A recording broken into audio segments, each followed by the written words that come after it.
नमस्कार, मैं अंजना और आप देख रहे हैं न्यूज सर्कल। आइए बढ़ते हैं आज की बड़ी खबर की ओर। संसद के सेंट्रल हॉल में संविधान दिवस का कार्यक्रम, राष्ट्रपति का अभिभाषण शुरू, 7 नई भाषाओं में संविधान जारी किया।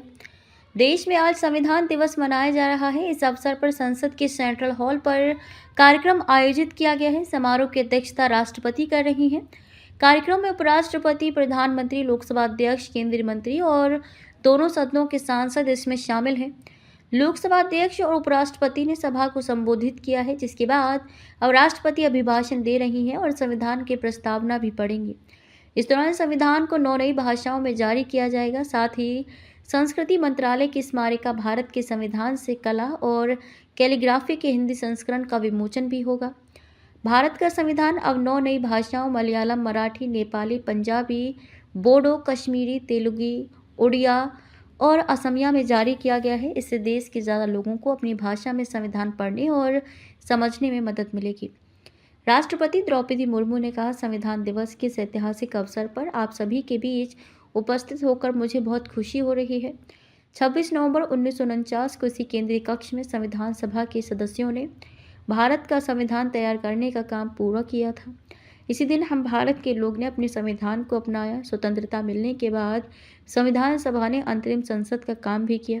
डॉक्टर भीमराव अंबेडकर, जो ड्राफ्टिंग कमेटी के चेयरमैन थे, हमारे संविधान के मुख्य निर्माताओं में से एक थे।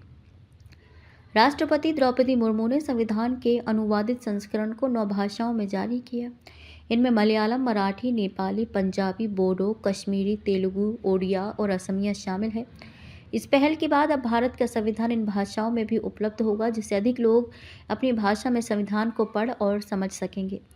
उपराष्ट्रपति और राज्यसभा के सभापति सीपी राधाकृष्णन ने कहा कि 2024 में अनुच्छेद 370 हटने के बाद जम्मू कश्मीर में हुए चुनावों में लोगों ने बड़ी संख्या में वोट डालकर दुनिया को फिर दिखा दिया कि भारत की लोकतांत्रिक व्यवस्था कितनी मजबूत है।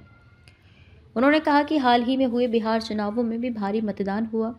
खासकर महिलाओं ने रिकॉर्ड संख्या में वोट डाले। ये भारतीय लोकतंत्र के ताज में एक और कीमती हीरा जोड़ने जैसा है। उपराष्ट्रपति ने संविधान सभा की महिलाओं के योगदान की भी सराहना की और कहा कि उनका योगदान अतुलनीय है और ऐतिहासिक था, जिसने भारतीय लोकतंत्र को और मजबूत आधार दिया।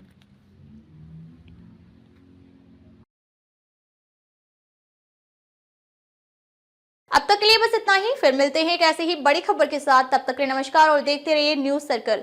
अगर आपको वीडियो पसंद आई हो तो लाइक करें व शेयर करें। ऐसे लेटेस्ट अपडेट पाने के लिए बेल आइकन प्रेस करना ना भूलें। अगर आप हमें फेसबुक या फिर इंस्टा के माध्यम से देख रहे हैं तो हमारे पेज को फॉलो जरूर करें। धन्यवाद।